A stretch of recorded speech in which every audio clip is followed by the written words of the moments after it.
If you're interested in investing in stocks, you may have heard about FAANG, an acronym for five major IT companies that have been leading the recent bull market. The letter N in FAANG stands for Netflix.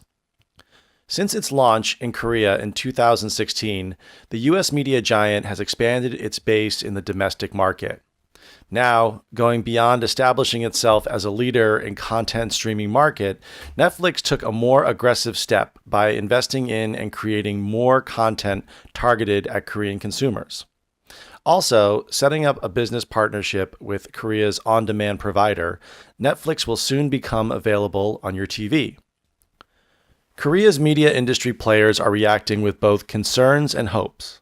Netflix may outdo all the Korean content creators and providers, so its aggressive expansion will deal a heavy blow to the Korean companies. Others say that Netflix's international reach will help introduce Korean content to the international market. Also, stepped-up competition will make Korean companies produce better content, which will eventually lead to more benefits for consumers. The Korean wave has been a buzzword for more than a decade, but people think it has been focusing too much on young idol groups. Many Koreans hope the expansion of Netflix will create a win-win situation for Korea's content industry and help redefine the Korean wave. This will expose Korean shows and movies to a wider international audience.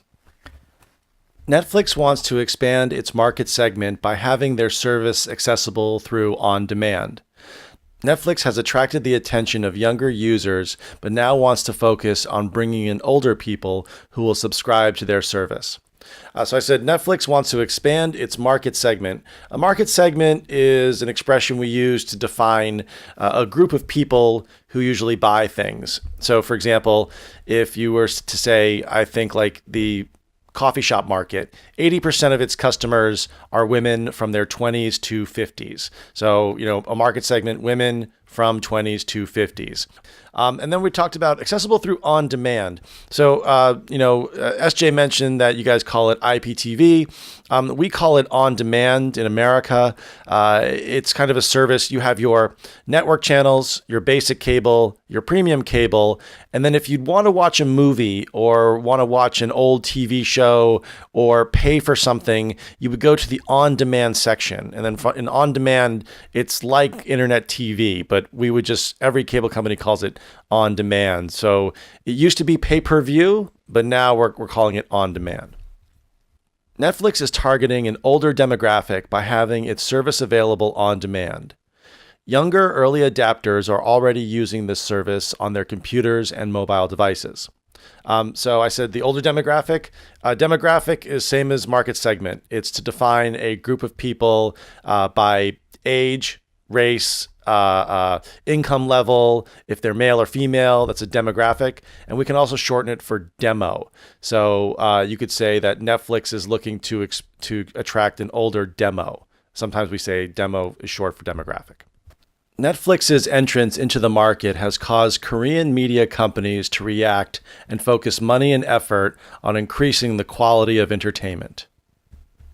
Korean media and entertainment will need to step up their game in order to compete with Netflix's vast resources.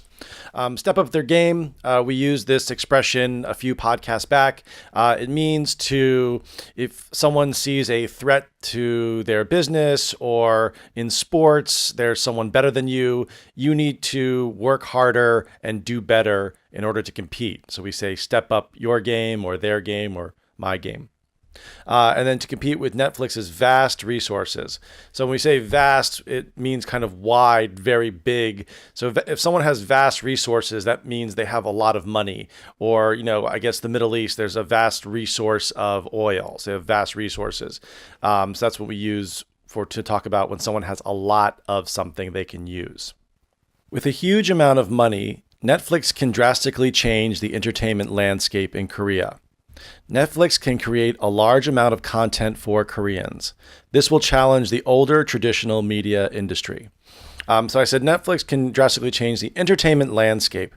So landscape by itself just means if you look outside in a a front yard or in front of a building or a huge area of nature, we can talk about landscape. It's kind of the description of how the land is, or if people put in trees.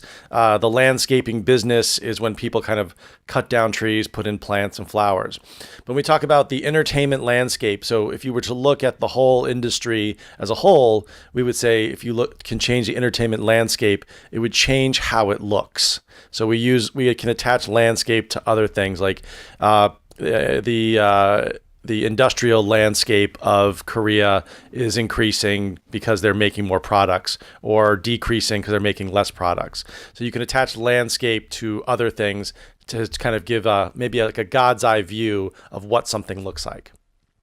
Netflix can use its financial power to create a huge amount of content in Korean. This may lead to many Koreans to cut the cord.